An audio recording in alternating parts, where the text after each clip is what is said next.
नमस्कार दोस्तों, स्वागत है आप सभी का एक बार फिर से हमारे यूट्यूब चैनल पे। मेरा नाम है सुमित मुरारी। आई होप आप लोग सब अच्छे से होंगे, मन लगा के तैयारी कर रहे होंगे, आपका रिवीजन चल रहा होगा। ठीक है, देखिए बीच में कुछ क्लासेस नहीं आ पाई थी, आपको मेरी आवाज़ से लग रहा होगा, मेरी हेल्थ थोड़ी ख़राब हो गई थी। ठीक है, क्योंकि मौसम चेंज हो रहा है, जिसकी वजह से कभी ठंडी कभी गर्मी, तो वीडियो रिकॉर्ड नहीं हो पाई। कब ज़्यादा था तो आपको पता है, 1-1 घंटे वीडियो रिकॉर्ड करने में प्रॉब्लम हो जाती है, तो आवाज़ नहीं निकल रही थी। ठीक है, तो आज हम कंटिन्यू करेंगे चीज़ों को अपने। आज आपके लिए सेकंड जो प्रैक्टिस सेट मैंने स्टार्ट कर रखे थे कांस्टेबल एग्जाम के लिए, साथ ही वीडियो पटवारी एग्जाम के लिए। तो आज यूके ट्रिपल एससी का टेस्ट नंबर 2 रहने वाला है।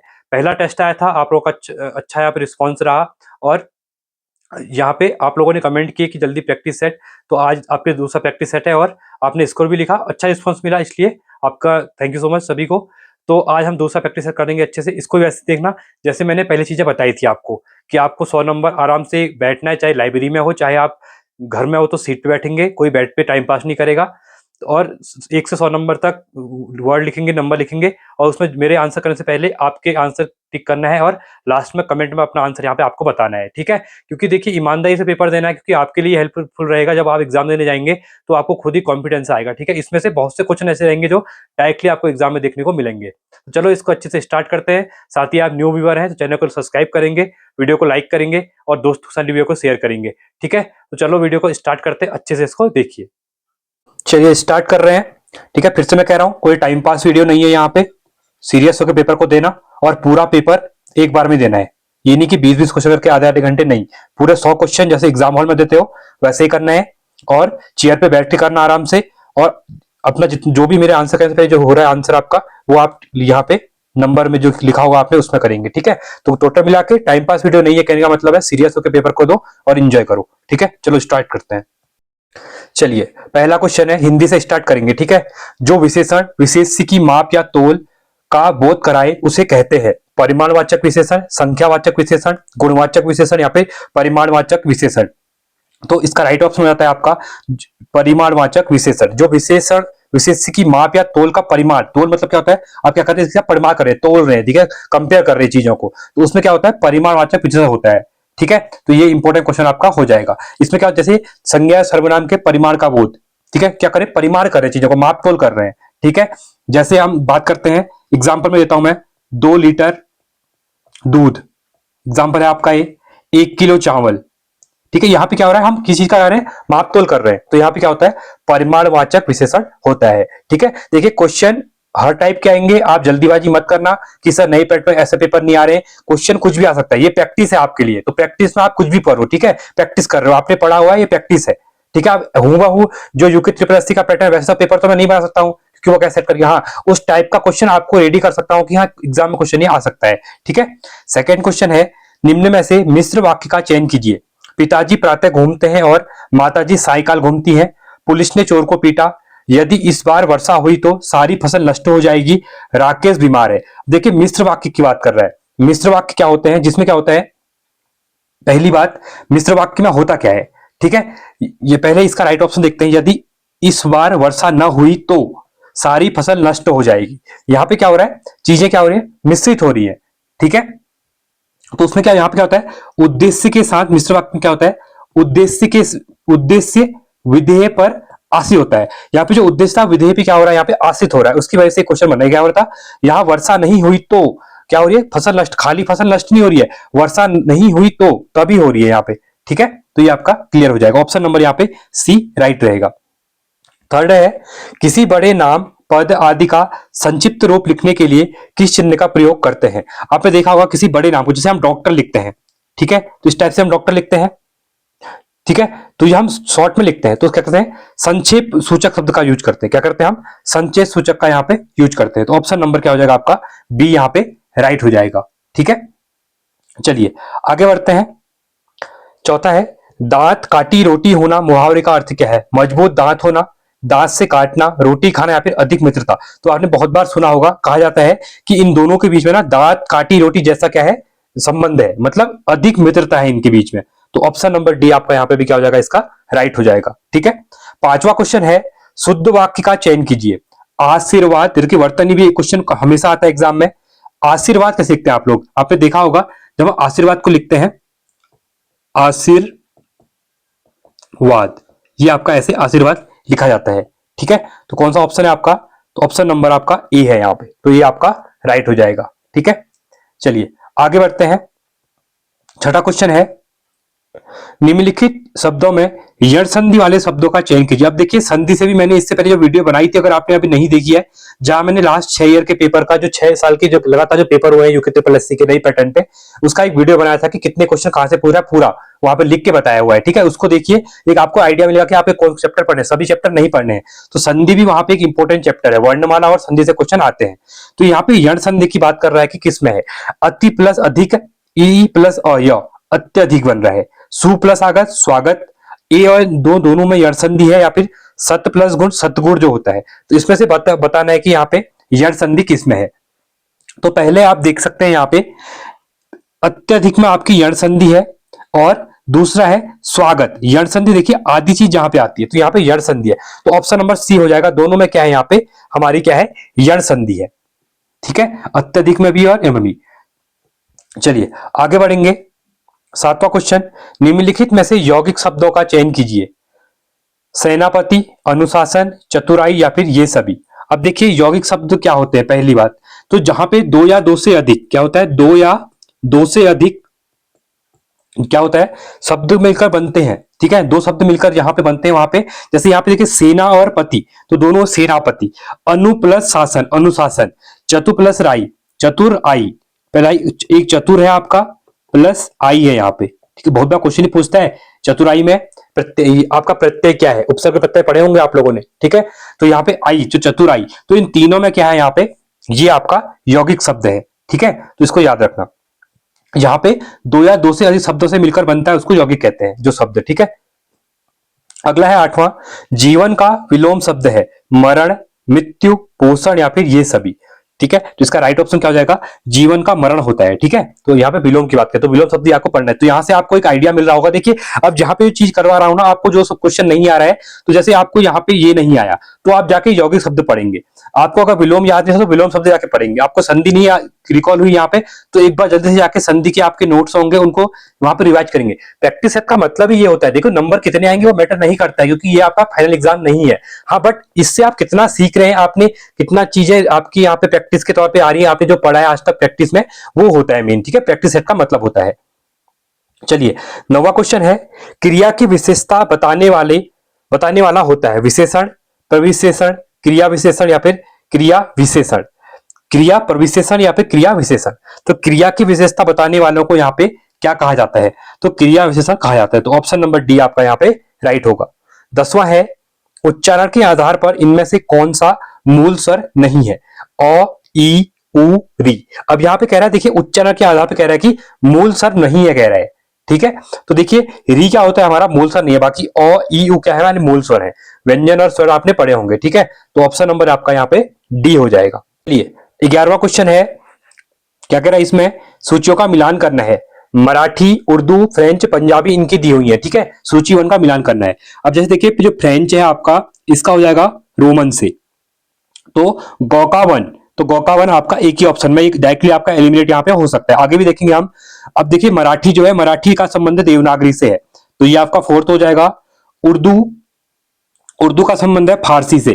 ठीक है, तो ये आपका 3rd हो जाएगा। फ्रेंच का संबंध रोमन से हो जाएगा, 1 हो जाएगा। पंजाबी क्या है, गुरुमुखी। ठीक है, तो ये आपका 2nd हो जाएगा। ये क्वेश्चन प्रीवियस ईयर पूछे हुए हैं यूके ट्रिपल से किसी न किसी एग्जाम में, तो वहां से मैंने कुछ क्वेश्चन डाले हुए हैं। ठीक है, क्योंकि प्रीवियस ईयर भी एग्जाम में रिपीटेड क्वेश्चन आते हैं बहुत ज्यादा। चलिए तो कौन सा हो जाएगा, 4, 3, 1, 2। तो ऑप्शन नंबर आपका बी यहाँ पे राइट हो जाएगा। चलिए अगला देखते हैं 12वां, प्रारूपण शब्द का पर्याय है आलेखन, मसौदा तैयार करना, ड्राफ्टिंग या फिर उपरोक्त सभी। तो प्रारूपण का क्या होता है, आलेखन भी होता है, मसौदा भी होता है, ड्राफ्टिंग सभी होते हैं। तो ऑप्शन नंबर डी आपका यहाँ पे राइट हो जाएगा। ठीक है, तो ये क्वेश्चन भी प्रीवियस से पूछा हुआ है, प्रारूपण शब्द का पर्याय क्या होता है, आलेखन भी होता है, मसौदा तैयार करना भी, ड्राफ्टिंग भी, उपरोक्त सभी हो जाएगा। ठीक है, चलिए 13वां है, निर्मला झाड़ू लगाती है, इस वाक्य के आधार पर निम्नलिखित में से सही कौन सा होगा। तो देखिए निर्मला झाड़ू लगाती है, इसमें क्या है, इस वाक्य में एक उद्देश्य है, एक विधेय है। तो ऑप्शन नंबर ए आपका यहां पर भी क्या हो जाएगा, राइट हो जाएगा। ठीक है, 14वां क्वेश्चन है, थारूवाड क्षेत्र कहलाता है, थारूवाड। देखिए थारू लोग जहां रहते हैं, ठीक है, उस एरिया को थारूवाड कहा जाता है। काशीपुर, जसपुर, हल्द्वानी लाल कुआं, किच्छा पंतनगर, खटीमा सितारगंज। देखिए मोस्ट ऑफ आपने देखा होगा जो थारू एरिया है वो नानक मत्ता के आसपास वाला क्षेत्र है, खटीमा सितारगंज वाला, ठीक है। तो इसको यहाँ पे थारूवाड़ क्षेत्र कहा जाता है। तो ये भी इंपॉर्टेंट क्वेश्चन है, इसको भी आप लोग क्या करना है यहाँ पे याद रखना। चलिए आगे बढ़ते हैं अगले क्वेश्चन की तरफ। 15वां क्वेश्चन है यहाँ पे, निस प्लस चेस्ट की संधि क्या होगी? निश्चेष्टा, निश्चेष्ट, निश्चेष्टे, निश्चेष्टो, ठीक है। तो इसका जो राइट ऑप्शन है वो आपका क्या हो जाएगा? ये हो जाएगा निश्चेष्ट हो जाएगा। ऑप्शन नंबर बी आपका राइट होगा, ठीक है। इसमें कौन सी संधि है आपकी? इसमें आपकी विसर्ग संधि है। कौन सी है? विसर्ग संधि है। ये भी आपको पता होना चाहिए, एग्जाम में कभी कभी यहाँ पे पूछ लेता है, ठीक है। तो विसर्ग संधि में क्या होता है? स्वर के बाद क्या होता है? चौ, छ या फिर श। चौ, छ और श, इसका क्या होता है? आता है श, ठीक है। तो आपको इसको याद रखना है। आगे बढ़ेंगे 16वां, निम्न में से कौन सा अव्ययीभाव समास नहीं है? यथार्थ, प्रतिमा, प्रतिदिन या फिर आय व्यय, ठीक है। तो इसका जो राइट ऑप्शन है आपका क्या हो जाएगा? देखिए इसमें जो आपका राइट ऑप्शन है ये है आपका आय व्यय। यहां पे क्या है? अव्ययीभाव समास नहीं है। जिस समास का पहला पद क्या होता है? अवयव या प्रधान हो उसे अव्ययीभाव समास यहाँ पे कहते हैं, ठीक है। तो इसमें जैसे समास का पहला पद जैसे अनु, आ, प्रति, भर, यथा, यथावत, हर आदि होता है। जैसे यथार्थ के अनुसार प्रतिमाह, प्रत्येक, माह, प्रतिदिन, प्रत्येक दिन, इस टाइप से होता है यहाँ पे, ठीक है। तो आगे बढ़ते हैं हम लोग। 17वां है, शेखर एक जीवनी उपन्यास के लेखक कौन है? रागे, राघव, अज्ञे, यशपाल या फिर भीष्म साहनी। तो कौन है? तो ये है अज्ञे है। कौन है? अज्ञे है। तो शेखर एक जीवनी अज्ञे का बहुचर्चित क्या है? मनोवैज्ञानिक उपन्यास है, ठीक है। इसको आप लोग याद रखना, एग्जाम पूछता है, ठीक है। और ये उपन्यास जो दो भागों में विभक्त है, जैसे उत्थान और उत्कृष्ट में यहाँ पे है। चलिए आगे बढ़ते हैं। इस देश में हिंदी भाषा का प्रयोग लिखने व बोलने में किया जाता है। ऑस्ट्रेलिया में, दक्षिण अमेरिका में, मॉरिशस में, पाकिस्तान में। देखिए पाकिस्तान में मोस्ट ऑफ पंजाबी या उर्दू चलती है, ऑस्ट्रेलिया में ऐसा कुछ नहीं, अमेरिका में भी आपकी इंग्लिश चलती है, मोस्ट ऑफ फ्रेंच है।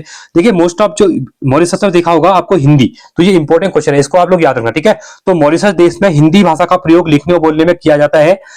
मॉरिशस जो था ये जैसे भारत अंग्रेजों का गुलाम था वैसे ही मॉरिशस भी था, ठीक है। तो यहाँ पे जो मॉरिशस में लोग गए थे, आपने गिरमिटिया शब्द सुना होगा हिस्ट्री के अंतर्गत, ठीक है। जहां पे उत्तराखंड कह रहा हूँ, सॉरी, भारत से उस टाइम पे काम करने के लोगों को, जैसे आपने कैरेबियन कंट्री आप देखा होगा, वेस्ट इंडीज की टीम जो क्रिकेट खेलती है आप देखा होगा, वहां पे शिव नारायण, चंद्रपॉल, इस टाइप से बहुत से नाम है, ठीक है। तो वो क्या है? वो इंडियन ही है, बसे हुए हैं वहां पे, ठीक है। गिरमिटिया टाइप से, मतलब मजदूरों को वहां भेजा था और वो लोग वहीं पे बस चुके हैं, ठीक है। तो मॉरिशस में भी सेम ऐसा ही है, और यहाँ पे इसलिए इनको यहाँ पे वहां पे लिखने और बोलने की भाषा क्या है? ये है। तो यहाँ से कुछ चीजें ना मैं आपको हिस्ट्री की भी बताते रहूंगा, कि जो मुझे पता है, क्योंकि आपको भी हेल्प मिलेगी इससे, ठीक है। 19वां है, उल्लंघन में उपसर्ग बताइए। अ, आ, उत या फिर उप। तो उपसर्ग क्या होते हैं? पहले लगते हैं, प्रत्यय लास्ट में लगते हैं शब्द के, ठीक है। तो यहाँ पे क्या है? उत है। तो यहाँ पे उपसर्ग कौन सा है? उत लगा हुआ है उल्लंघन में, ठीक है। इसको आप लोग यहाँ पे याद रखना। देखिए अगर आपको मेरी पढ़ाया वीडियो अच्छा लगता है, ठीक है, कंटेंट सही लगता है आपको, तो आप वीडियो को लाइक कीजिएगा, ठीक है। आप वीडियो को लाइक नहीं करते हैं, वीडियो आप लोग देखते हैं पर वीडियो को लाइक भी करना, इससे क्या होता है?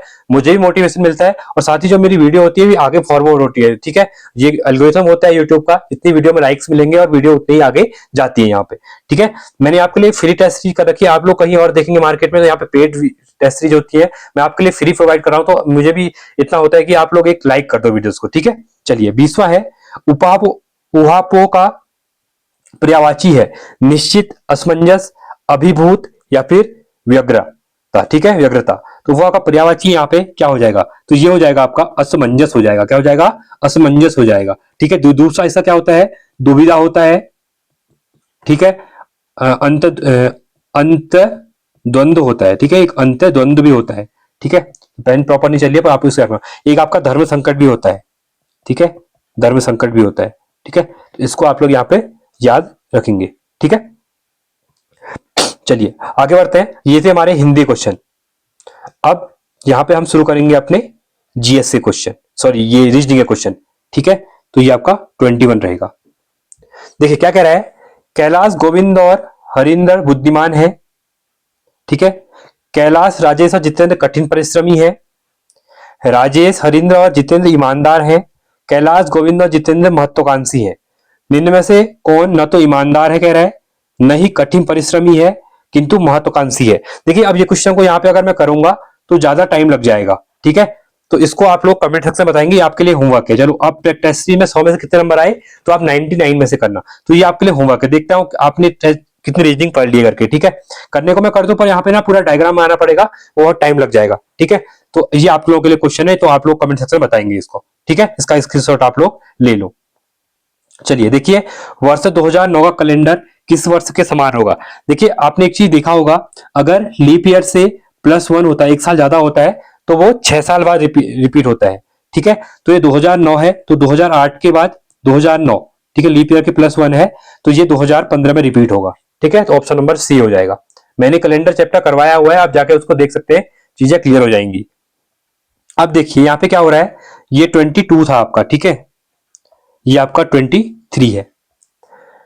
यहाँ पे देखिए लेटर लिखा हुआ है। ठीक है, अब देखिए जैसे ये कोड कह रहा है एल का 20 है, ई का 13 है, ए का 9 है, उसके बाद डी का 12 है, ई का 13 है और आर का 26 है।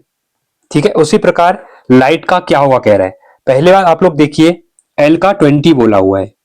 ठीक है, उसके बाद अब एल का 20 कैसे आया ये आपको देखना है।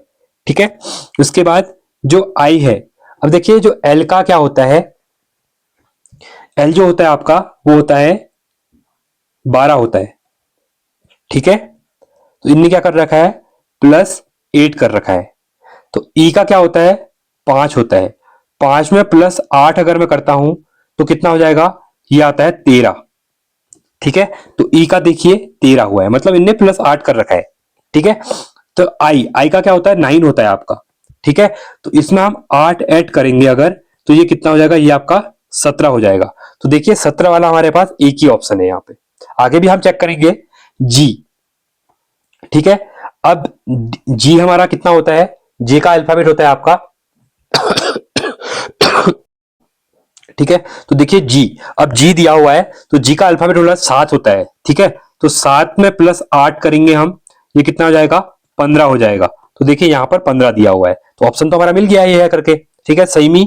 अब यहाँ पे हमारा एच है, तो एच की कितना होता है, 8 होता है, तो 8 + 8 करेंगे तो ये 16। अब देखिए ये चीजें ना आपको वहीं पे आप जितनी प्रैक्टिस करेंगे ना, जैसे मेरे दिमाग में डायरेक्टली आया, मैंने देखा, मैंने बोला हाँ 20 कैसे बना, मैंने इसमें +8, तो मैंने सबको चेक किया, तो हाँ कहीं ना कहीं हो रहा, क्योंकि देखिए यहाँ पर जैसे डी था, डी का होता है 4, इसने +8 किया होगा तो ये 12 बना, तो डी का यहाँ पे 12 बना हुआ था। तो ऐसे चेक करना होता है। ठीक है, लास्ट हमारा टी है, T20 होता है, टी का 20 होता है, T20 क्रिकेट होता है ना, ऐसे याद रखो।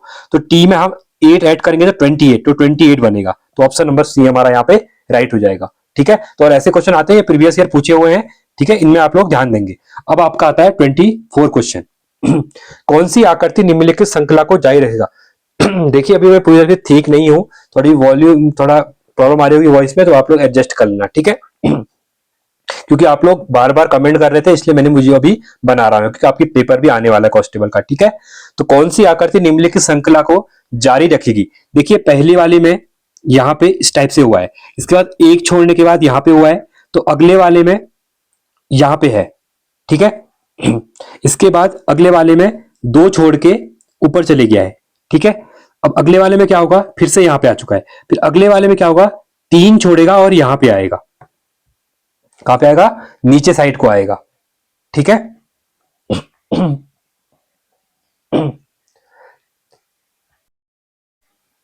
ठीक है, तो देखिए यहाँ पे 2 का गैप मैंने बता दिया, तो अगला यहाँ पे आना चाहिए था। ठीक है, तो देखिए यहाँ पे इसमें भी नहीं है, इसमें भी नहीं है, इसमें भी, इसमें है, यहाँ पे देख सकते हैं। ठीक है, तो यहाँ पे है, तो ऑप्शन नंबर ए आपका राइट हो जाएगा। चलिए अगला है 25।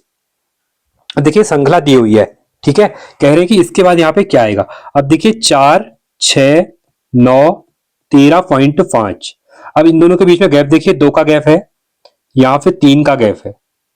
ठीक है, इसके बाद 9 से अगर जाते हैं तो 4.5 का गैप है, तो यहाँ पे 1 का गैप था, यहाँ पे 1.5 का गैप है।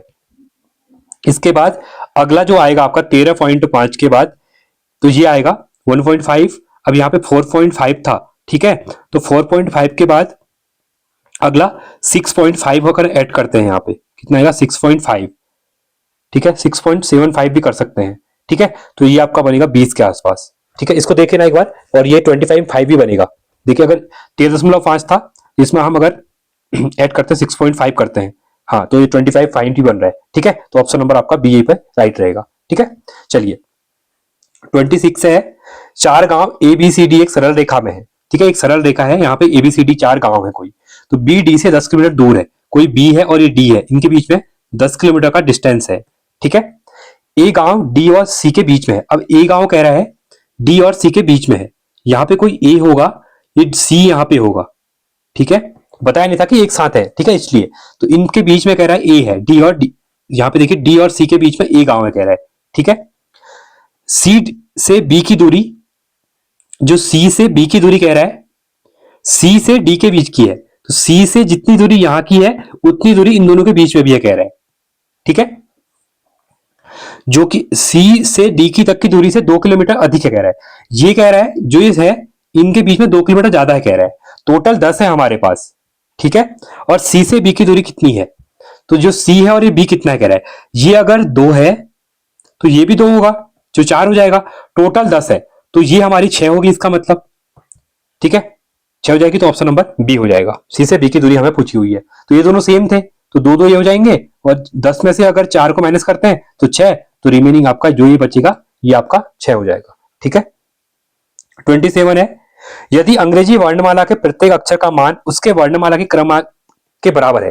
कहने का मतलब ये है कि आपने एबीसीडी पढ़ी होगी, ए का 1, बी का 2, सी का, ठीक है, तो जेड का 26, तो उसी क्रम में कह रहा है कि निम्न में से किसमें सभी वर्णों का योग अधिकतम है। अभी आपको करना पड़ेगा, जैसे एम का आपका कितना होता है, 13 होता है, ए का 1 होता है, टी का 20 होता है, एच का आपका कितना होता है, 6 होता है, 7 होता है, सॉरी 8 होता है। ठीक है, 8 होता है, एस का आपका 19 होता है। तो ये सबको ऐड करो, तो इसमें भी हिंदी को भी ऐड करो, सिविल को भी, जिस सबसे ज्यादा किसके आएंगे। तो एक चीज ध्यान देना आप, टी यहाँ पे 1 है, 2 है, 40, तो आपका ये हो गया 20, ए का 1, एस का 19, एस का 19, तो ये सबको ऐड करो, सबसे ज्यादा किसका आएगा। अब देखिए यहाँ सी 3 है, ये छोटे छोटे हैं, बड़ा है खाली यहाँ पे वी दिया हुआ है, बाकी सब छोटे हैं। हिंदी में भी कोई बड़ा नहीं है, सबसे ज्यादा बड़ा यही पे दिख रहा है। ठीक है, तो ये 78 के आसपास बनेगा, तो ये आपका आंसर आएगा, ऑप्शन नंबर बी हो जाएगा। ठीक है, तो सबसे ज्यादा आप लोग भी कर सकते हैं, बट इसका आंसर आपका बी मिलेगा। ठीक है, चलिए अब देखिए ये इंपॉर्टेंट क्वेश्चन है, 28वां क्वेश्चन है हमारा। ठीक है, 28 आकृतियों में बोल रहा है कि केंद्रकों को क्षैतिज ऊर्ध्वाधर रेखाओं में मिला लिया जाए, तो कह रहा है कि वर्गों की संख्या, फिगर काउंटिंग का सवाल है। ठीक है, तो देखिए यहाँ पे वर्ग बताने हैं, 1 2 इस टाइप से बनेंगे। ठीक है, तो ये टोटल कितने बनेंगे इसको आपको बताना है। ठीक है, 1 2 3 4 5 6 7 8। ठीक है, ये आपका 9, ये आपका 10, ये आपका 11। आया समझ में, जैसे ये वाला एक बना, ये वाला पूरा। ठीक है, और ये आपका एक ऊपर वाला ये बना, एक नीचे वाला ये बना, समझ में आ रहा है, यहां बता रहा हूं, एक ये बना था, एक बीच वाला बना हुआ है, एक ये नीचे बना हुआ है, 3 ये हो गए हैं। अब मैं इसको इरेज कर रहा हूं, सॉरी। ठीक है, जिसको समझ में नहीं आया फिर से बता रहा हूं, 3 तो ये बन गए थे। अब देखिए एक पहला आपका ये बना था, 1 2 3 4 5 6 7 8, 8 ये बने और तीनों बने, कितने हो गए, 11 हो गए, ऑप्शन नंबर बी हो जाएगा। ठीक है, अब देखिए इंपॉर्टेंट है, घड़ियों का समय दिया है, जल प्रतिबिंब दिया हुआ है। अब मैंने अभी आपसे वीडियो बताया था, कभी जल प्रतिबिंब अगर आता है तो आपको क्या करना है, 8 15 दिया हुआ है। ठीक है, इसमें से चीजों को माइनस कर। ठीक है, तो देखिए कभी भी ना जल प्रतिबिंब अगर दिया होगा ना, तो आपको यहाँ पे 18 में से 18 30 में से घटाना है। ठीक है, जैसे हमने इससे पहले दर्पण वाले ने बताया था, 11 60 में से घटाते हैं जो भी दिया होता है। तो यहाँ पे जल प्रतिबिंब पूछा है, इसको ध्यान देना। तो पहला 8 15 दिया, इसमें से 8 15 को अगर हम माइनस करते हैं, ये कितना आ जाएगा, ये 15 हो गया और ये 10 हो गया, तो 10 15, तो 10 15 पहला वाला, पहले का 1 हो रहा है। ठीक है, अगला देखो 9 20 दिया हुआ है। ठीक है, अब 18 30 में से 9 20 को अगर माइनस करता हूं, ठीक है, ये हो जाएगा 10। अब 18 नहीं, 9:10, तो ये आपका थर्ड बनेगा, ये फर्स्ट ये थर्ड, तो 1 और थर्ड, 1 और थर्ड हमारा 2 में है। ठीक है, अगला देखते हैं, 10 35 दिया हुआ है। ठीक है, तो 18 30 में से 10 35 को हम माइनस करेंगे, ठीक है। तो ऐसे आप माइनस करेंगे तो 1 3 हो जाएगा। फिर इसका आपका देखिए अगला जो हो जाएगा ये 10 7 55 वाला हो जाएगा और ये आपका 7 35 हो जाएगा 10 55 वाला, ठीक है। तो ये आपका 2 एंड 4, तो 1 2 3 ऑप्शन नंबर ये आपका यहाँ पे राइट हो जाएगा। चलिए अगला देखते हैं क्या कह रहे हैं यहाँ पे, कौन सा है हमारा क्वेश्चन नंबर, हाँ 28 29 लास्ट क्वेश्चन है, ठीक है। 30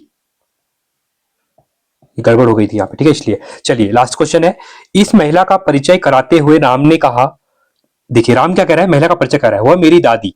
अब ये राम है, अब राम की कोई मम्मी पापा होंगे, उससे ऊपर उनकी दादी होगी, ठीक है। दादी की इकलौती संतान की पुत्री, दादी की इकलौती संतान की, संतान उनके पापा जो भी होंगे उसकी पुत्री, संतान की पुत्री, पुत्री मतलब यहां नीचे होगा जो भी होगा, ठीक है। का महिला का राम से क्या संबंध है, ठीक है। तो राम की यहाँ पे क्या हो जाएगी, वो बहन हो जाएगी, क्या हो जाएगी, बहन हो जाएगी, ठीक है, क्योंकि सेम जनरेशन आ रही है, ये अलग जनरेशन है, ये अलग है, क्लियर है। चलिए आगे बढ़ते हैं अब हम अपने क्वेश्चन की तरफ। अब हमारे यहाँ से जैसे क्वेश्चन स्टार्ट होते हैं, ठीक है। मॉनिटर किस प्रकार की डिवाइस है, आउटपुट इनपुट, आउटपुट इनपुट दोनों या इनमें से कोई नहीं, ठीक है। तो कौन सी डिवाइस है, तो ये है आपकी आउटपुट डिवाइस है मॉनिटर, ठीक है। तो मॉनिटर क्या आपका एक आउटपुट डिवाइस है, तो ऑप्शन नंबर ए हो जाएगा राइट। चलिए आगे बढ़ते हैं। 32वां क्वेश्चन है, निम्न में से कौन सी उच्च स्तरीय प्रोग्रामिंग लैंग्वेज कंप्यूटर लैंग्वेज भाषा है, कोवल, पास्कल, बेसिक या फिर ये सभी, ठीक है। तो देखिए क्या कह रहा है, ये कह रहा है कि यहाँ पे निम्न में से कौन सी उच्च हाई, कह रहा है कि high level language programming computer language इनमें से कौन सी ये कह रहा है, तो ये हो जाती है आपकी कोवल भी हो जाती है, पास्कल भी, बेसिक भी, तो ऑप्शन नंबर डी हो जाएगा। 33 है, 33 है क्वेश्चन, किन प्रोग्रामिंग लैंग्वेज को मशीन निर्भर मशीन डिपेंडेंट प्रोग्रामिंग लैंग्वेज भी कहा जाता है, निम्न स्तरीय प्रोग्रामिंग लैंग्वेज, उच्च स्तरीय प्रोग्रामिंग लैंग्वेज, मध्य स्तरीय प्रोग्रामिंग लैंग्वेज या फिर उपरोक्त में से कोई नहीं। तो इसका राइट ऑप्शन आपका क्या हो जाएगा, ये हो जाएगा निम्न स्तरीय प्रोग्रामिंग लैंग्वेज हो जाएगा आपका राइट ऑप्शन, ठीक है। चलिए आगे बढ़ते हैं। 34वां क्वेश्चन है, www वर्ल्ड वाइड वेब के आविष्कारक कौन माने जाते हैं, ये बहुत इंपॉर्टेंट क्वेश्चन है, ऑप्शन नंबर सी हो जाएगा टिम बर्नर्स ली, ठीक है। ये इंपॉर्टेंट क्वेश्चन है, तो इनके द्वारा 1989 में इसकी स्थापना यहाँ पे की गई थी, ठीक है, तो इंपॉर्टेंट है।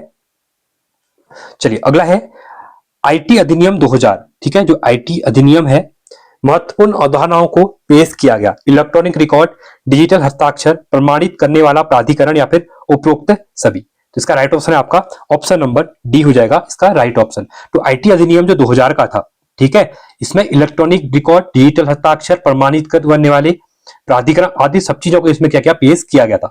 इसके अंतर्गत जो लेन देन हम करते हैं ना, हमने आपने देखा होगा, अभी भी आप बहुत बार साइन वगैरह करते होंगे, ऑनलाइन साइन सबमिट करना होता है, या आपके पास कोई डिलीवरी बॉय आता होगा कुछ सामान देने, फ्लिपकार्ट अमेजन वगैरह से, वो वहां पे क्या करता है, आपने देखा होगा स्क्रीन में साइन करता है कि सबमिट हो गया करके, ठीक है। तो वो सब इसी आईटी एक्ट के अकॉर्डिंग ही अधिनियम के अंतर्गत ये चीजें यहाँ पे आती है, ठीक है, जो इलेक्ट्रॉनिक्स कॉमर्स के अंतर्गत भी खासकर चीजें दायरे में आती हुई, ठीक है। चलिए अगला है 36वां, किस वैदिक ग्रंथ में वर्ण शब्द का सर्वप्रथम नामोल्लेख मिलता है, ऋग्वेद, अथर्ववेद, सामवेद या फिर यजुर्वेद, तो इसका राइट ऑप्शन हो जाएगा आपका ऋग्वेद में, ऑप्शन नंबर ए हो जाएगा। तो सर्वप्रथम क्या होता है, ऋग्वेद के खास कहां पे, खास 10वें मंडल में, ठीक है, 10वें मंडल में वर्णित पुरुष सूक्त में, ठीक है, पुरुष सूक्त में 4 वर्णों में उत्पत्ति का वर्ण यहाँ पे मिलता है। इन चारों वर्णों की उत्पत्ति एक विराट पुरुष के रूप में अंगों में बताई गई है। जैसे फर्स्ट में क्या कहते थे, वर्ण शब्द का रंग घोतक हुआ करता था, ठीक है, जिसमें आर्य मूल निवासी माने जाते थे, अपने पृथक दर्शनों के लिए उसका प्रयोग लोग करते थे। फिर ऋग्वेदिक काल में क्या होता है, उत्तरार्थ में, ऋग्वेदिक काल के उत्तरार्थ में वर्ण शब्द कर्म का व्यंजन हो गया था, ठीक है। आपने देखा इसमें अलग अलग जो जातियां वगैरह बनती थी, ठीक है, वर्ण को उसके आधार पर 4 वर्णों को विभाजित यहाँ पे कर दिया गया था, ठीक है। 37वां है, अभिलेखों में किस शासक का उल्लेख प्रियदर्शी एवं देवान प्रिय के रूप में किया गया है, चंद्रगुप्त मौर्य, अशोक, समुद्रगुप्त या हर्षवर्धन, ये मोस्ट इंपोर्टेंट क्वेश्चन है, बार बार रिपीटेड होता है यूके ट्रिपल एस के एग्जाम में, तो ये हो जाएगा आपका अशोक। तो अशोक अभिलेखों में अशोक का उल्लेख प्रियदर्शी एवं देवान प्रिय के रूप में किया गया है। अब अशोक के बारे में आपको पता ही है, ठीक है, मौर्यकालीन सम्राट, मौर्य वंश महानतम सम्राट, 268 से लेकर 232 तक इनका ईसा पूर्व तक कहते हैं, बिंदुसार के पुत्र थे, ठीक है, इनके बारे में आपको पता ही है, ठीक है। इन्हें पुराणों में अशोक वर्धन भी कहा गया, क्या कहा गया है, अशोक वर्धन कहा गया है, अशोक वर्धन, इंपोर्टेंट क्वेश्चन पूछता है, ठीक है, तो इसको भी आप लोग क्या करेंगे यहाँ पे याद रखेंगे। चलिए अगला है 38। चार्ल्स वुड का आदेश पत्र निम्नलिखित में से किससे संबंधित था? शिक्षा, व्यापार, प्रशासनिक सुधार या फिर सैन्य सुधार? तो चार्ल्स वुड का जो आदेश पत्र था ये संबंधित था आपका शिक्षा से संबंधित था। ठीक है, तो ये आया कब था? 19 जुलाई, डेट भी याद रख लो, खासकर तो 1854। ठीक है, क्वेश्चन बहुत बार पूछता है चार्ल्स वुड का वो डिस्पैच जो पूछता है। ठीक है, तो शिक्षा से रिलेटेड था, ये कब आया था? 1854 के आसपास आया था। ठीक है, इनके द्वारा क्या किया? शिक्षा का एक व्यापक स्तर पर प्रस्तुत किया गया और 100 अनुच्छेदों वाले प्रस्ताव को शिक्षा के उद्देश्य माध्यम में इनकी क्या किया? चीजें इनने घोषणा की। तो भारत में शिक्षा का मैग्ना कार्टा, बहुत बार क्वेश्चन पूछता है, भारत में शिक्षा का मैग्ना कार्टा किसको कहा जाता है? तो इसी को कहा जाता है। ठीक है, और इनके टाइम पे जो कह सकता हूं 1848 से लेकर 1856 तक किसका कार्यकाल था यहाँ पे? गवर्नर जनरल लॉर्ड डलहौजी, इनके भी इंपोर्टेंट कार्ड थे। ठीक है, रेल वगैरह इनके टाइम पे यहाँ पे चली थी। चलिए 39वां है, विलियम बेंटिक के द्वारा सती प्रथा किस वर्ष समाप्त की गई थी? मोस्ट इंपोर्टेंट क्वेश्चन है, तो ये हो जाएगा 1829 में हो जाएगा। ठीक है, इंपोर्टेंट है। तो लॉर्ड विलियम बेंटिक द्वारा 1829 में सती प्रथा को यहाँ पे समाप्त कर दिया गया था। ठीक है, जो ये प्रथा चल रही थी सती प्रथा, इसको समाप्त कर दिया गया और इसको गैर कानूनी घोषित कर दिया। क्या कर दिया गया? गैर कानूनी इसको घोषित यहाँ पे कर दिया गया। ठीक है, इसको भी आप लोग क्या करेंगे? याद रखेंगे। अगला है 40वां, संयुक्त राज्य अमेरिका के इतिहास में एकमात्र अनिर्वाचित राष्ट्रपति थे? मुनरो, निक्सन, फोर्ड या फिर कार्टर? तो ये थे आपके निक्सन थे। ठीक है, तो संयुक्त राज्य अमेरिका के इतिहास में निक्सन एकमात्र ऐसे राष्ट्रपति थे कह सकता हूं, ठीक है, जिसको अनिर्वाचित किया गया था, और ये थे आपके 37वें राष्ट्रपति, 37वें राष्ट्रपति। ठीक है, अगला है, भारत का अपने पड़ोसी देशों के मध्य अंतरराष्ट्रीय सीमा के विस्तार का आरोही क्रम, आरोही और अवरोही पता होगा, अवरोही घटता हुआ क्रम, आरोही बढ़ता हुआ क्रम। और भारत में आपने देखा होगा भारत की जो अंतरराष्ट्रीय सीमा सबसे ज्यादा लगती है बांग्लादेश के साथ। ठीक है, अब देखिए अगर आपको ये क्लियर नहीं पता था, इन दोनों को पहले हटा दो आप दो को, क्योंकि बांग्लादेश आरोही क्रम बोला है ना, तो बढ़ते हुए क्रम में, तो सबसे ज्यादा बांग्लादेश के साथ है। ठीक है, अब यहाँ पे पहला यहाँ पे बोला गया है, देखिए पहला अगर हम बात करेंगे नेपाल के साथ, तो नेपाल के साथ है 1751 किलोमीटर। ठीक है, तो पहला नेपाल आएगा। ठीक है, तो नेपाल है, ऑप्शन नंबर बी हमारा राइट हो जाएगा। इसके बाद पाकिस्तान के साथ हमारी है 3323 के आसपास है। ठीक है, उसके बाद चीन के साथ हमारी 3400 के आसपास है, 3490 है ऐसा कुछ है। ठीक है, इसको याद देख लें एक बार आप लोग, क्लियर पूछता नहीं है, मतलब मुझे इतना याद आ रहा है। ठीक है, इसका बांग्लादेश के साथ तो आपके पास 4000 के आसपास है, 4096 किलोमीटर, इसको याद रखना, ये पूछ लेता है बहुत बार। ठीक है, तो आपका यह हो जाएगा आरोही क्रम बोला है तो बढ़ता हुआ क्रम, तो पहले आपका नेपाल, फिर आपका यह हो जाएगा पाकिस्तान, फिर आपका चाइना, फिर आपका बांग्लादेश, तो ऑप्शन नंबर बी हो जाएगा। ठीक है, तो ऐसे क्वेश्चन पूछते हैं बहुत बार। अगला है, इनमें से कौन सा महाद्वीप सही ढंग से अपने सबसे बड़े देश से मेल खाता है? इंडिया एशिया से, सही है। अफ्रीका कोंगो का लोकतांत्रिक गणराज्य, ये भी ठीक है। उत्तरी अमेरिका संयुक्त राज्य अमेरिका, दक्षिण अमेरिका ब्राजील। अब क्वेश्चन क्या कह रहा है? सही ढंग से अपने सबसे बड़े देश से मेल खाता है कह रहे हैं। ठीक है, तो ये है ब्राजील आपका, जो कि दक्षिण अमेरिका में है। ठीक है, इसका क्षेत्रफल बहुत ज्यादा है। ठीक है, इसको आप लोग क्या करेंगे? याद रखेंगे। चलिए आगे बढ़ते हैं अगले क्वेश्चन की तरफ। ठीक है, 43वां क्वेश्चन है, विश्व की सबसे बड़ी नदी कौन सी है? कोंगो, अमेजन, वोल्गा या फिर नील नदी? ठीक है, ये क्वेश्चन भी आपका इंपॉर्टेंट है। तो अमेजन रिवर, जो कि साउथ अमेरिका में, आपका साउथ अमेरिका वहीं पे बसती है, ब्राजील के आसपास। अमेजन फॉरेस्ट भी है वहां पे, और अमेजन रिवर भी यहाँ पे क्या करती है? फ्लो करती है। तो ये भी आपका इंपॉर्टेंट क्वेश्चन है। ठीक है, तो विश्व की सबसे बड़ी नदी कौन सी है? अमेजन नदी है। लंबाई की दृष्टि से यह विश्व की दूसरी सबसे लंबी नदी है। ठीक है, इसकी कुल लंबाई है 6400 किलोमीटर। कितनी है? 6400 किलोमीटर है। ठीक है, तो ऑप्शन नंबर आपका यहाँ पे बी राइट हो जाएगा। आगे बढ़ते हैं, तेज हवाओं द्वारा किस प्रकार की मिट्टी उड़कर आती है और जमा हो जाती है? पीली मिट्टी, लाल मिट्टी, काली मिट्टी या फिर बलुई मिट्टी? तो ये कौन सी आती है? ये आती है बलुई मिट्टी। यहाँ पे देखा होगा जो बालू होती है ना, सैंड जो होती है, वो हवा, आप खासकर राजस्थान के अंदर अगर देखा होगा, जो हवाएं चलती है ना, टीले अलग अलग शिफ्ट हो जाते हैं दूसरी जगह पे। ठीक है, तो बलुई मिट्टी होती है जो हवाओं के साथ यहाँ पे क्या हो जाती है? शिफ्ट हो जाती है। ठीक है, अगला है 45वां, ग्रेट हिमालय राष्ट्रीय पार्क जिसे यूनेस्को ने विश्व धरोहर स्थल घोषित किया है, स्थित है सॉरी, तो ये कहां पे? उत्तराखंड में है, हिमाचल प्रदेश, जम्मू कश्मीर या फिर नागालैंड में। ठीक है, तो ग्रेट हिमालय अगर राष्ट्रीय पार्क की बात करेगा तो ये आपका हिमाचल प्रदेश में है। ठीक है, तो इसकी स्थापना 1999 में यहाँ पे की गई थी, ठीक है, और यूनेस्को ने 2014 में इसको अपने इसमें शामिल किया गया था, ठीक है, इंपॉर्टेंट है। चलिए अगला पढ़ते हैं आगे। 46वां है, संविधान के किस अनुच्छेद के अंतर्गत राज्य में राज्यपाल द्वारा महाधिवक्ता की नियुक्ति की जाती है? मोस्ट इंपोर्टेंट क्वेश्चन है, बहुत बार एग्जाम में पूछा गया है, ठीक है। तो आर्टिकल अगर 165 की हम बात करते हैं तो ये महाधिवक्ता से रिलेटेड है, ठीक है, जिसको एडवोकेट जनरल भी यहाँ पे कहा जाता है। ये क्या होता है, जो राज्य सरकार होती है उसका सबसे बड़ा क्या होता है, वकील होता है, कह सकते हैं, ठीक है। अगला है, मौलिक अधिकारों को लागू करने के लिए संविधान ने किसे विशेष उत्तरदायित्व सौंपा है? उच्चतम न्यायालय, संसद, राष्ट्रपति या फिर राज्य विधानमंडल को? तो मौलिक अधिकारों का लागू करने के लिए संविधान ने उच्चतम न्यायालय को, खासकर जो हमारा सुप्रीम कोर्ट है, उसको यहाँ पे दिया हुआ है, ठीक है। ये इंपॉर्टेंट क्वेश्चन है। और आर्टिकल 32 तो आपको पता ही होगा, ठीक है, जहां पे 5 टाइप की रीड भी है हमारी, और संविधान के अंतर्गत इसको आत्मा कहा गया है इसका, ठीक है। इंपॉर्टेंट क्वेश्चन है, इसको आप लोग क्या करेंगे, याद करेंगे, ठीक है। चलिए अगला है 48वां, पंचायतों में महिलाओं को कितने प्रतिशत आरक्षण दिए गए हैं? तो पंचायतों में भारत में 33% आरक्षण यहाँ पे दिया गया है, ठीक है। तो इसको ये आप लोग याद रखना। और बहुत से राज्य ऐसे हैं, 21 राज्य ऐसे हैं जहां पे पंचायतों में 50% आरक्षण यहाँ पे दे दिया गया है महिलाओं को, ठीक है।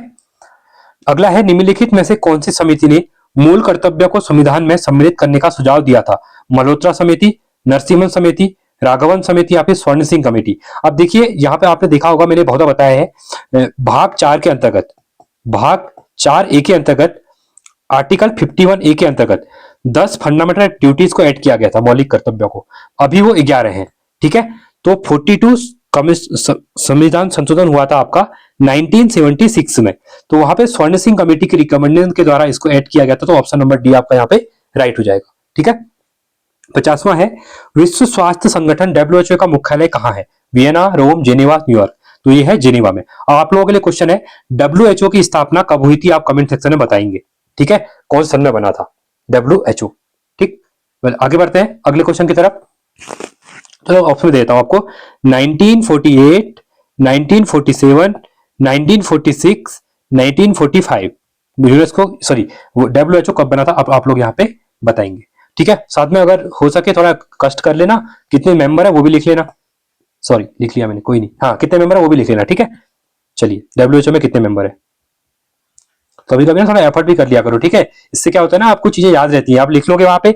अगर आप लोग सर्च, जो भी आप सर्च करेगा, मुझे पता है आधे बच्चे सर्च करेंगे, आधे नहीं करेंगे, आधे को मतलब ही नहीं होता है। ये आपकी हेल्प के लिए, आपको हेल्प मिलेगी इसलिए कहता हूँ। इससे क्या होगा, आपको जब देखेंगे, अभी कभी क्वेश्चन पूछ लेगा WHO कब बना था, तो जिसने यहाँ पे टाइप किया होगा ना, वो डायरेक्टली यहाँ पे बता देगा, ठीक है, कि इस सन को यहाँ पे ये बना था। अब तो मैंने लिख भी दिया है, चलो कोई नहीं, आदत खराब हो गई है ना मेरी लिखने की। चलिए आगे अगला है 51, नई मुद्रा यूरो किस वर्ष प्रारंभ की गई थी? 1996, 1997, 1998, 1999 में, ठीक है। तो यूरो को शुरू किया गया था 1979 में प्रारंभ किया गया था, ठीक है। वर्तमान में यूरोपियन देशों में यूरो यूज होता है, ठीक है। यूरो 27 कंट्रीज है यूरोपियन यूनियन में, ठीक है। अगला है 52वां, भारत में बैंकों द्वारा कृषि में सूक्ष्म वित्त प्रयास महिलाओं के एक छोटे समूह के गठन पर टिका हुआ, उसे कहा जाता है। तो भारत में बैंकों द्वारा कृषि में सूक्ष्म वित्त प्रयास महिलाओं के एक छोटे समूह में गठन पर टिका हुआ है, उसको यहाँ पे क्या कहते हैं? सैन्य दल नहीं, राष्ट्रीय नारी वाहिनी, सहकारी समितियां, स्वावलंबन दल? इसको क्या कहा जाता है? इसको कहा जाता है सहकारी समितियां कहा जाता है, ठीक है। तो भारत में बैंकों द्वारा कृषि में सूक्ष्म वित्त प्रयास महिलाओं के छोटे समूह के रूप में गठन किया गया है, जो आपकी सहकारी समितियां हैं, ये इंपॉर्टेंट है, ठीक है। अगला है 53, जापान की मुद्रा है, रूबल है, डॉलर है, लीरा है या फिर येन है? तो ये है आपकी येन है, ठीक है। जैसे हमारी रुपया है ना, वैसे जापान की क्या है? येन है, ठीक है। इसे 1871 के आसपास क्या किया? स्वीकार किया गया था, ठीक है। और डॉलर वगैरह तो आपको पता ही है, यूएस वगैरह में डॉलर चलता है, कनाडा का कैनेडियन डॉलर चलता है। अगला है, भिलाई इस्पात संयंत्र की स्थापना किस देश की सहायता से की गई थी? और ये क्वेश्चन ना बहुत बार यूपीएससी यूनिवर्सिटी पूछ रहा है, इसलिए यहाँ पे रखा हुआ है मैंने। भिलाई जर्मनी, रूस, ब्रिटेन, जापान? देखिए जो सेकेंड 5 ईयर प्लान थे इंडस्ट्रियल 1956 में, जहां पे क्या होता है, इंडस्ट्रियलाइजेशन होता है इंडिया में, ठीक है। तो वहां पे ना 3 संयंत्र लगा के थे। ये क्वेश्चन इंपॉर्टेंट है, पूछा भी गया था अभी यूपी ट्रिपल एससी में, ठीक है। तो यहाँ पे जो भिलाई का इस्पात लगाया था, ये किसके सहयोग से लगाया गया था? तो ये लगाया गया था रूस के शब्दों से। रूस ने क्या किया था? भलाई की थी हमारे ऊपर, ऐसे याद रख लो, रूस ने भलाई की, भिलाई मतलब भलाई, ऐसे याद करने का ट्रिक है, ठीक है। और ये कहां पर है? छत्तीसगढ़ में है। दुर्गापुर जो है आपका कहां पे है? वेस्ट बंगाल में है दुर्गापुर। दुर्गा याद रख लो, ब्रिटेन में, ब्रिटेन की जो रानी होती है ना, वो दुर्गा होती है, ऐसे याद रख लो। दुर्गापुर ब्रिटेन की सहायता से। ये क्वेश्चन पूछता है, ठीक है, इसलिए आपको याद करवा रहा हूं आपको मैं। बाकी देखिए याद करवा रहा हूँ ना, बहुत से बोलेंगे क्या ही बोल रहे हो, ये आप देखो ब्रिटेन की जो रानी होती है वो दुर्गा माता होती है, ऐसे याद रख लो, तो ये आपको याद हो गया, कभी आएगा। जो दुर्गापुर संयंत्र किसकी सहायता से? ब्रिटेन की सहायता से। रूस ने क्या करे? भलाई करी हमारे ऊपर, भिलाई। ठीक है, तो याद करने की ट्रिक है ये सब, एग्जाम में कैसे बस तुक्कम टार करके याद आ जाए, बस मेन यही होता है, नंबर आ जाए। 55वां है, बोकारो इस्पात संयंत्र की स्थापना किस राज्य में की गई है? बिहार, पश्चिम बंगाल, उत्तर प्रदेश या फिर झारखंड? देखिए आप बोकारो भी आ गया, इंपोर्टेंट है, कोयला खान के लिए बहुत प्रसिद्ध है। ठीक है, तो बोकारो आपका झारखंड में है। रानीगंज, बोकारो, झारिया, ये 3 बहुत इंपॉर्टेंट है। ठीक है, और ये एशिया का ना सबसे बड़ा इस्पात संयंत्र है। ठीक है, इसकी स्थापना झारखंड में की गई है। चलिए अगला है 56वां, अक्टूबर 2024 में दूसरे कार्यकाल के लिए हरियाणा के मुख्यमंत्री के रूप में किसने शपथ ली है? Most important question. देखिए अब पॉलिटिक्स से आपका नाता है या नहीं है, क्योंकि करंट अफेयर तो पढ़ना ही पड़ेगा आपको, इलेक्शन वगैरह होते हैं, थोड़ा अपडेट रहा करिए कौन से स्टेट में इलेक्शन चल रहे हैं। तो देखिए अक्टूबर 2024 में हरियाणा में इलेक्शन हुए। ठीक है, तो यहाँ पे नायाब सिंह सैनी, बहुत इंपॉर्टेंट क्वेश्चन है, इनको फिर से यहाँ पे क्या बना दिया गया? इनका मुख्यमंत्री यहाँ पे बनाया दिया गया। ठीक है, चलिए अगला क्वेश्चन है, आगे बढ़ते हैं।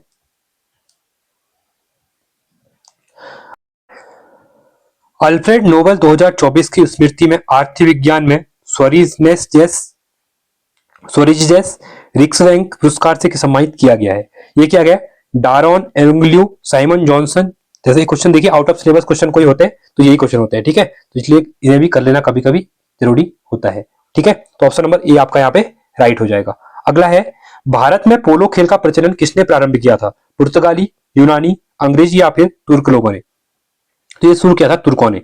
ठीक है, इंपॉर्टेंट क्वेश्चन है। तो भारत में अगर हम बात करते हैं तो कुतुबुद्दीन, दिल्ली सल्तनत में जो कुतुबुद्दीन ऐबक थे, ठीक है, इनकी मृत्यु होती है 1210 के आसपास, और ये चौगान खेलते हुए इनकी डेथ हुई थी यहाँ पे, ये आपको पता होगा। ठीक है, घोड़े से गिर गए चौगान खेलते हुए, तो ये उसी की बात करें, पोलो इसी को कहते हैं। ठीक है, तो इन्हीं के काल में यहाँ पे हुआ था, और इसी है चौगान कहा जाता है, इसको याद रखना। ठीक है, चौगान जो है वो यही है, पोलो। हाँ ठीक है, चलिए अगला है, निम्नलिखित में से इलेक्ट्रॉन सूक्ष्मदर्शी का आविष्कार किसने किया था?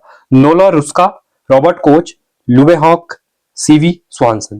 ठीक है, तो किसके द्वारा किया गया था? ये किया गया था आपका नोल और रुस्का के द्वारा, इलेक्ट्रॉन सूक्ष्मदर्शी का आविष्कार। ठीक है, 1931 के आसपास।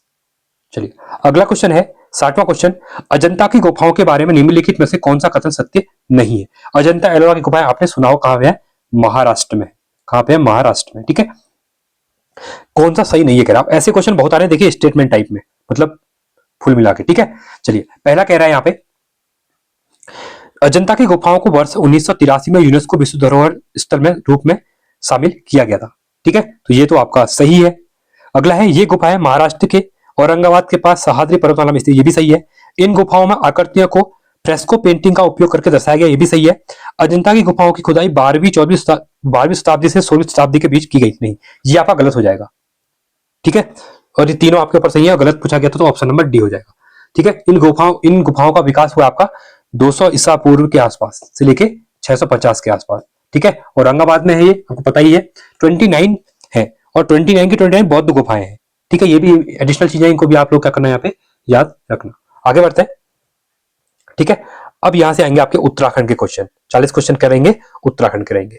उत्तराखंड का सर्वाधिक क्षेत्रफल वाला जिला कौन सा है? नैनीताल, उत्तरकाशी, देहरादून, चमोली। देखिए सबसे ज्यादा क्षेत्रफल की बात करेंगे तो चमोली है, फिर उत्तरकाशी है, फिर पिथौरागढ़ है। याद रखना, ये बहुत बार कंफ्यूजन होता है क्योंकि एससीईआरटी में कुछ और लिखा हुआ है, तो चमोली सबसे ज्यादा है। ठीक है, सर्वाधिक क्षेत्रफल कितना है इसका? 80-30, इसको याद भी रख लो। ठीक है, वर्ग किलोमीटर, स्क्वायर किलोमीटर। ठीक है, चलिए उत्तराखंड के निम्न जनपदों में से कौन सा नेपाल की सीमा से लगा हुआ है? देखिए पौड़ी का मतलब नहीं है, उत्तरकाशी का मतलब है नहीं, पिथौरागढ़ आपका राइट हो जाएगा। क्योंकि अगर हम उत्तराखंड का मैप, मैंने पहले कहा है ज्योग्राफी पढ़ोगे ना, मैप बना के पढ़ना, क्योंकि बहुत चीजें क्लियर होती है। यहाँ आपका नेपाल है, ये आपका पिथौरागढ़ है, ये आपका चंपावत है, ये आपका उधम सिंह नगर है, तो ये तीनों आपसे नेपाल से लगते हैं। बस क्लियर है, तो पिथौरागढ़ हो जाएगा। अगला है, उत्तराखंड में सर्वाधिक औसत वार्षिक वर्षा वाला स्थान कौन सा है? नरेंद्रनगर टिहरी, 318 के आसपास यहाँ पे बरसात होती है। ठीक है, कितनी? सेंटीमीटर बरसात यहाँ पे होती है। और उत्तराखंड की औसत वर्षा पूछेगा तो ये होती है 150 से लेके 200 के आसपास। ठीक है, सेंटीमीटर से। ठीक है, क्लियर है, आगे बढ़ेंगे। उत्तराखंड में सर्वाधिक वर्षा वाला क्षेत्र कौन सा है? दून क्षेत्र, मध्य हिमालय क्षेत्र, बाहरी हिमालय क्षेत्र, बृहत हिमालय क्षेत्र। तो उत्तराखंड में अगर बात करेंगे तो बाहरी हिमालय क्षेत्र में सबसे ज्यादा बरसात यहाँ पे होती है, और साथ ही साथ इससे शिवालिक क्षेत्र भी इसको कहा जाता है, बार हिमालय को शिवालिक क्षेत्र भी कहते हैं। 80 से लेके 100 सेंटीमीटर तक होती है। ठीक है, चलिए 65वां है, उत्तराखंड में नाहन पर्वत श्रृंखलाएं स्थित है। हल्द्वानी के पास, टिहरी के पास, लहसडौन के पास, इनमें से कोई नहीं। तो उत्तराखंड में अगर हम बात करें नाहन पर्वत श्रृंखलाएं, ये आपकी हल्द्वानी के पास है। ठीक है, तो इंपोर्टेंट क्वेश्चन है, और शिवालिक रेंज का हिस्सा भी है यहाँ पे, और टिम्बर क्षेत्र है ये क्षेत्र टिम्बर क्षेत्र भी है। ठीक है, टिम्बर उत्पादन के लिए, इसलिए टिम्बर क्षेत्र के टिम्बर उत्पादन यहाँ पे अच्छा खासा होता है। ठीक है, हल्द्वानी।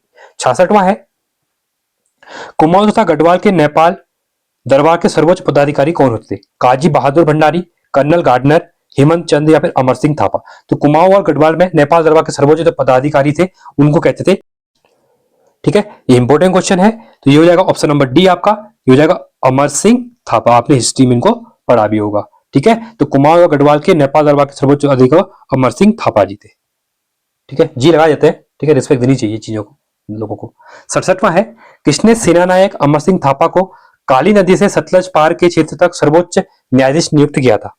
ठीक है, नेपाल नरेश रणबहादुर, प्रद्युमन शाह, कर्नल गार्डनर, इनमें से कोई नहीं। तो देखिए ऑप्शन नंबर ए हो जाएगा नेपाल नरेश बहादुर। ठीक है, जब यहाँ पे लड़ाई हुई थी, गोरखाओं को जब भगाया जा रहा था 1815 के आसपास, तब की यहाँ पे बात कर रहे हैं हम।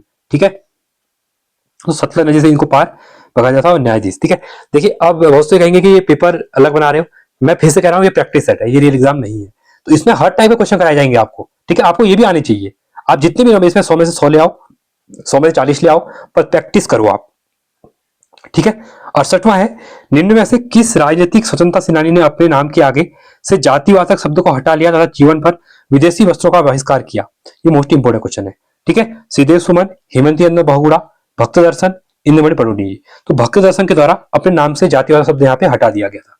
ठीक है, अगला है 69वां, किस ग्रंथ में गढ़ नरेश श्याम शाह को मुगल बादशाह द्वारा एक घोड़ा व हाथी प्रदान करने का उल्लेख मिलता है? तुजु के बाबरी में, तुजु के जहांगीरी में, आईने अकबरी में, इनमें से कोई नहीं। देखिए अब ये ना, जब मुगल साम्राज्य चल रहा था उत्तराखंड में भी, जब चंद्र वंश या पवार वंश चल रहा था, तो यहाँ से ना बहुत से राजाओं का मिलता है, जैसे रुद्रचंद्र का मिलता है। तो ये रुद्रचंद्र किसके समकालीन थे? अकबर के समकालीन थे। अब यहाँ पे देखिए पहाड़ों में आपको पता है याक, तिब्बत में याक वगैरह होते हैं। अब इनके द्वारा ना इन याक हो गया, हिरन हो गया, ये अकबर को दान किए गए और एक काबुल पहुंचा दिए गए। अब काबुल में गर्मी, अब याक में इतनी ज्यादा, याक का जो बाहर देखे आपने बाल देखे होंगे पूरे याक के जो बड़े बड़े। ठीक है, तो इससे गर्मी होगी। अब वही इतनी गर्मी में यही नहीं रह सकते हैं, तो वो प्लेन्स में क्या ही रह पाएंगे, तो वो सब मर गए। ये सब जो राजा थे ना पहले, सब अनपढ़ राजा थे। तो रुद्रचंद्र के द्वारा अकबर को खुश करने के लिए हिरन दिए गए, याक दिए गए, वो आधे में ही मर गए जाते जाते रास्ते में। ठीक है, तो इनके बारे में हमें कहीं ना कहीं चीजें मिलती हैं।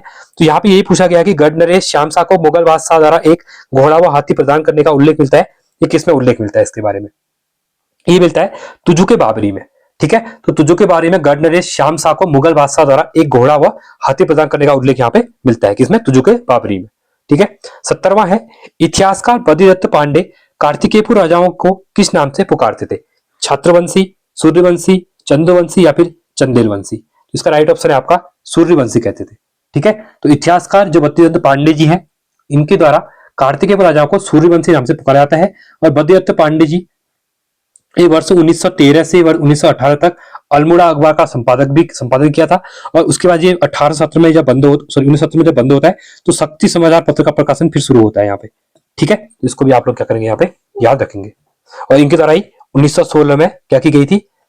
कुमाऊं परिषद की स्थापना भी की गई थी। और कुमाऊं परिषद का जब विलय हो जाता है कांग्रेस में 1926 में हो जाता है। ठीक है, ये कोई एडिशनल चीज है, पता होनी चाहिए। अगला है, गुलरभो जलाशय उत्तराखंड की जनपद में है? तो ये आपका उधम सिंह नगर में है। ऑप्शन नंबर सी यहाँ पे राइट हो जाएगा। ठीक है, अगला है, दूधातोली में कौन सा कुंड स्थित है? दुग्ध कुंड, तारा कुंड, वैदनी कुंड या फिर नाग कुंड? तो ये आपका नाग कुंड है। ठीक है, तो दूधातोली में क्या आपका नाग कुंड है, इसको याद रखना। 73वां है, चलिए अगला क्वेश्चन है 73, निम्न औद्योगिक स्थानों में से सर्वाधिक क्षेत्रफल वाला स्थान कौन सा है?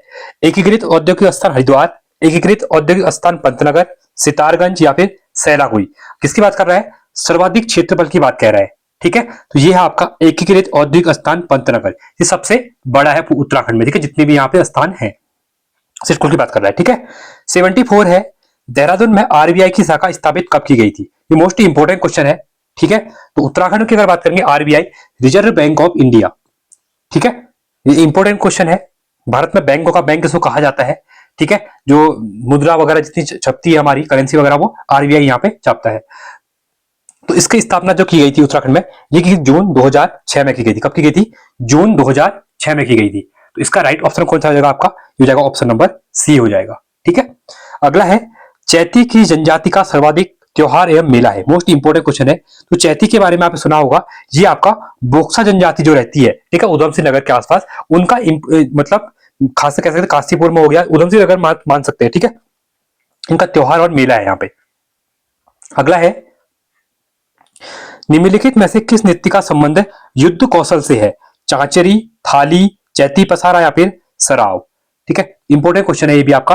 ये हो जाएगा आपका ऑप्शन नंबर डी हो जाएगा। ठीक है, तो ये हो जाएगा युद्ध कौशल कौन सा हो जाएगा आपका? ऑप्शन नंबर डी सराव हो जाएगा। अगला है पाली भाषा के बौद्ध साहित्यों में उत्तराखंड क्षेत्र के लिए प्रयुक्त शब्द कौन सा है? हिमाद्री, देवभूमि, हिमवंती या फिर तपोभूमि। तो इसको कहा जाता है हिमवंत। तो पाली भाषा में के बौद्ध साहित्य में उत्तराखंड के शब्द जो हुआ है उसको हिमवंत कहा गया है। Option number C. 78 स्थानीय बोली में आषाढ़ी कौतिक के मेले को कहा जाता है। जो आषाढ़ में आषाढ़ी कौतिक जो लगता है, कौतिक मतलब उत्तराखंड में मेला, कौतिक मतलब मेला।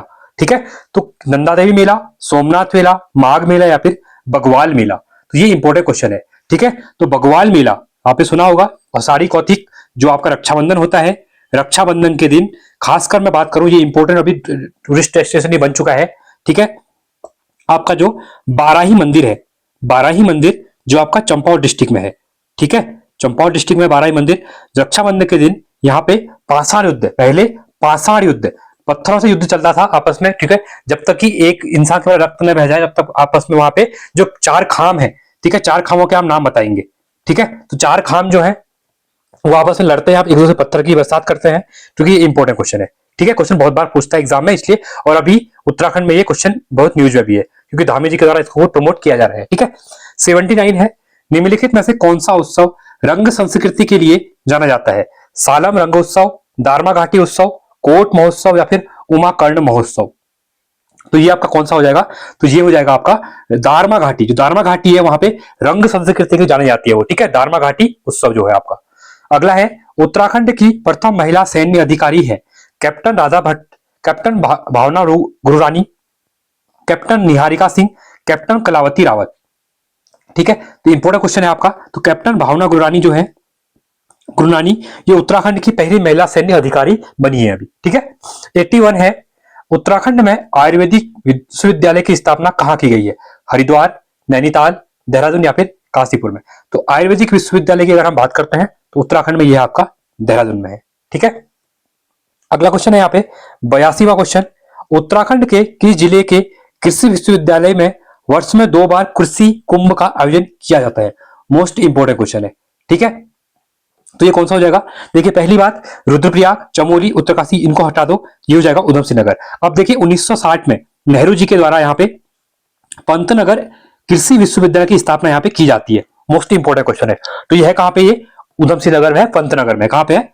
पंतनगर में है। ठीक है, यहाँ पे हर साल 2 बार वर्ष में कृषि कुंभ का आयोजन किया जाता है। यहाँ पे कृषि कुंभ में क्या होगा?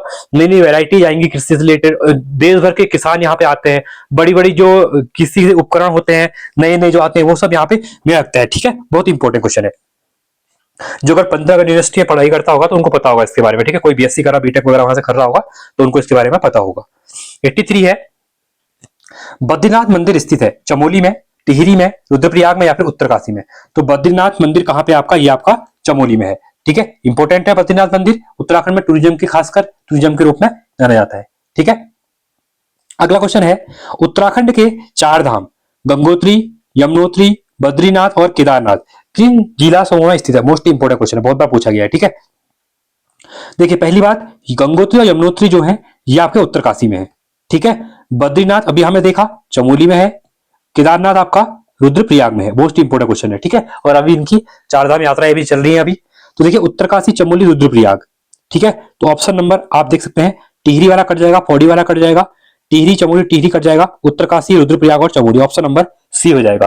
ठीक है, चलिए अगला क्वेश्चन है 85 उत्तराखंड के 4 धामों में सर्वाधिक ऊंचाई पर स्थित धाम कौन सा है? बद्रीनाथ, केदारनाथ, गंगोत्री या यमुनोत्री। ठीक है, ये भी इंपॉर्टेंट है। तो उत्तराखंड में केदारनाथ धाम जो है सबसे ऊंचाई पर है। सॉरी। तो केदारनाथ क्या है, सबसे ऊंचाई पर है।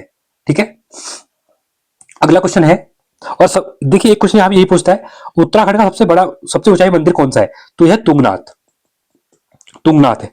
ठीक है, ये भी आपका रुद्रप्रयाग में ही है, इसको भी आप लोग याद रखना। एक मिनट,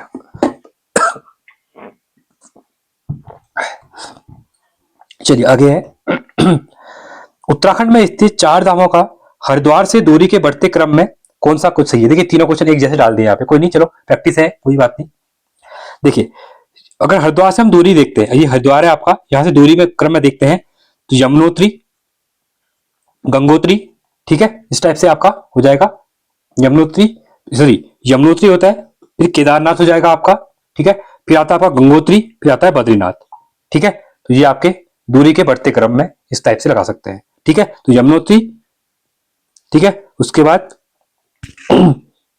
केदारनाथ हो जाएगा, यमुनोत्री, गंगोत्री और बद्रीनाथ। ऑप्शन नंबर डी आपका यहाँ पे राइट हो जाएगा। ठीक है, चलिए 87वां क्वेश्चन है, प्रसिद्ध पर्यटन स्थल खिरसू स्थित है देहरादून में, पौड़ी में, टिहरी में या फिर नैनीताल में? तो ये कहां पर है? ठीक है, तो ये है आपका पौड़ी में। ठीक है, इसके बाद देखिए जो अगला सेट रहेगा प्रैक्टिस सेट 3, वहां पे मैं उत्तराखंड के क्वेश्चनों को थोड़ा नई पैटर्न के हिसाब से कराऊंगा। ठीक है, जो पीवाईक्यूज हुए हैं अगर आपने नहीं किए हैं तो वहां से भी करवा लूंगा उसको। ठीक है, चलिए अगला है 88वां, गोविंद वन्यजीव अभ्यारण्य का विस्तार है। ठीक है, जो गोविंद वन्यजीव अभ्यारण्य है इसका विस्तार कहां पर है? तो स्वर्गरोहिणी पर्वत से बंदरपुच्छ पर्वत तक। ठीक है, इसको याद रखना, ये भी आपका उत्तरकाशी में ही है। ठीक है, अगला है, निम्नलिखित में से कौन सा एक उत्तराखंड में जैव विविधता का ह्रास का कारण नहीं है? कह रहा है सड़कों का विस्तार, ये तो है, नगरीकरण ये भी है, बंजर भूमि का वनीकरण, कृषि का विस्तार। ठीक है, तो इसमें से कह रहा है कि कौन सा एक नहीं है कह रहा है। तो देखिए बंजर भूमि का वनीकरण, अगर आप बंजर भूमि का वनीकरण करते हैं, ठीक है, तो इससे क्या होगा, चीजें नहीं होती है। ठीक है, तो बंजर भूमि अगर हम वनीकरण, जैसे बंजर भूमि है वहां पे पेड़ पकड़ लगाते हैं, ठीक है, तो उससे क्या होगा, ह्रास नहीं होगा ना जैव विविधता का, तो उससे अच्छी है जैव विविधता के लिए तो हरी भरी मतलब हरियाली करते हैं तो। ठीक है, तो ये हो जाएगा। चलिए आगे बढ़ते हैं। 90वां क्वेश्चन है, भारतीय वन्यजीव के संदर्भ में उडियन, वगलुक, फ्लाइंग फॉक्स इनमें से क्या है? चमगादड़ है, चील है, वलाख है या फिर गिद्ध है? तो ये क्या है, ये आपका एक चमगादड़ है। ठीक है, 91वां क्वेश्चन है यहाँ पे, राजाजी राष्ट्रीय उद्यान राजाजी राष्ट्रीय उद्यान की स्थापना किन पशु विहारों को मिलाकर की गई है? देखिए पहली बात, राजाजी राष्ट्रीय उद्यान कहां पे आपका? देहरादून में है। देहरादून, पौड़ी और हरिद्वार, इन तीनों जिलों में है। ठीक है, और यहाँ पे खास बात यह है, देखिए सबसे ज्यादा टूरिस्ट जो आते हैं वो जिम कॉर्बेट में आते हैं, उसके बाद उत्तराखंड में, उसके बाद जो दूसरा नंबर है राजाजी राष्ट्रीय उद्यान का ही है। ठीक है, राजाजी राष्ट्रीय उद्यान को प्रोजेक्ट टाइगर के रूप में नामित किया गया, 2015 में शामिल कर लिया गया। ये क्वेश्चन इंपॉर्टेंट है। अब बात कर रहा है कि यहाँ पे किस किस पशु विहार को मिलाया गया। देखिए चीला पशु विहार, मोतीपुर, राजाजी, ये तीनों को मिला के बनाया गया था। तो ऑप्शन नंबर आपका डी यहाँ पे क्या हो जाएगा, राइट हो जाएगा। ठीक है, 92 है, वनों की नीलामी के विरोध में राज्य स्तरीय आंदोलन चला था। कब चले थे? जो भारत में, खासकर उत्तराखंड की बात करता हूं, तो वनों की नीलामी के विरोध में राज्य स्तरीय आंदोलन हुए थे। ठीक है, तो ये चले थे आपके 1978 में। ये क्वेश्चन बहुत बार पूछा गया है, इसको भी याद देखना। ठीक है, अगला है, प्रधानमंत्री नरेंद्र मोदी द्वारा उत्तराखंड में कितनी मेगा परियोजनाओं का उद्घाटन किया गया है? ठीक है, 4, 5, 6 या फिर 12? तो ये किया गया था, 6 मेगा परियोजनाओं का उद्घाटन यहाँ पे किया गया था। अगला है 94, उत्तराखंड की किस परियोजना को राष्ट्र का गांव की संज्ञा दी गई है? मोस्ट इंपोर्टेंट क्वेश्चन है। ठीक है, तो टिहरी बांध जो है सबसे बड़ा बांध है, एशिया का चौथा नंबर पे। ठीक है, एशिया का सबसे ऊंचा बांध, ठीक है, और वर्ल्ड में चौथा बड़ा है। ठीक है, तो टिहरी बांध 260.5 मीटर इसकी क्या है, हाइट है। 2400 मेगावाट इसकी क्या है, कैपेसिटी है इलेक्ट्रिसिटी जनरेट करने में। ठीक है, हजार के 2 है और 400 का एक अलग से है। ठीक है, इसमें अभी 1000 ही काम कर रहा है, जो काम कर रहा है अभी 2006 से। ठीक है, बाकी अभी काम नहीं शुरू है, अभी होने वाला है। तो टिहरी ऑप्शन नंबर आपका डी यहाँ पे राइट हो जाएगा। ठीक है, 95 है, वर्ष 2011 की जनगणना के अनुसार उत्तराखंड की साक्षरता दर कितनी है? ये क्वेश्चन बहुत बार पूछा गया है, तो यह ऑप्शन नंबर डी 78.82%। अब देखिए जो चैप्टर आ रहे हैं ना, जो चीजें यहाँ पे आपको नहीं आ रही हैं, तो आप टेस्ट सीरीज का मतलब है आपने जो यहाँ पे पढ़ा, जो क्वेश्चन आपको नहीं आया उस चैप्टर को जाके आप रिवाइज करेंगे। ठीक है, मैं बार बार कहता हूं ये चीज बहुत जरूरी है, और आपको ना ये बहुत अच्छा प्लेटफॉर्म मिला हुआ है। कोई आपको फ्री में इस टाइप से करवा रहा है, यहाँ पे मेहनत करवा रहा है, आपको बता रहा है। इतना फ्री में आजकल कोई कुछ नहीं बता रहा है। फ्री में क्या, वैसे भी नहीं बता, आप लोग कोचिंग लेते होंगे तो आपको पता है कोचिंग के अंदर भी आपको कोर्स कवर करवाया जा रहा होगा, चीजें नहीं बताई जा रही होंगी, ठीक है। तो मैं फिर भी कह रहा हूँ थोड़ा चीजों की कदर करिए। आपको जो फ्री में मिलता है तो लोग कदर नहीं करते, पर आप लोग करिए कदर। आपको देखना ये जो मैं क्वेश्चन करवा रहा हूँ ना, जब आप एग्जाम हॉल में बैठेंगे तो आपको चीजें याद आएंगी, तो आपको तब लगेगा कि हाँ हमने जो पढ़ रहे थे वो सही पढ़ रहे थे, ठीक है। अगला है विश्व पर्यटन दिवस 2024 के अवसर पर उत्तराखंड के किस गांव को सर्वश्रेष्ठ ग्राम पुरस्कार से सम्मानित किया गया है? जखोला गांव, गुंजी गांव, सूफी गांव या फिर ये सभी? देखिए इंपॉर्टेंट है ये, चार के चार आपका क्या है, सही हो जाएगा, ऑप्शन नंबर डी है। तो देखिए 27 सितंबर 2024 को, ठीक है, देखिए 27 सितंबर को क्या होता है पता होना चाहिए आपको, वर्ल्ड टूरिज्म डे होता है, ठीक है। तो इस 27 सितंबर को इसको याद रखना। तभी विश्व पर्यटन दिवस 2024 के अवसर पर उत्तराखंड के चार गांवों को, अब यहाँ पे तीन लिखे हुए हैं, चार गांव है, उत्तरकाशी का जखोल गांव है, ठीक है, गुंजी गांव पिथौरागढ़, सूफी गांव नैनीताल, ठीक है, और साथ ही साथ हरसिल गांव, हरसिल कौन सा है, हरसिल भी आपका कहां पे है, उत्तरकाशी में है। ये चार जो गांव है इनको यहाँ पे शामिल किया गया था और संयुक्त राष्ट्र विश्व पर्यटन संगठन द्वारा इनको प्रदान किया गया था ये, ठीक है।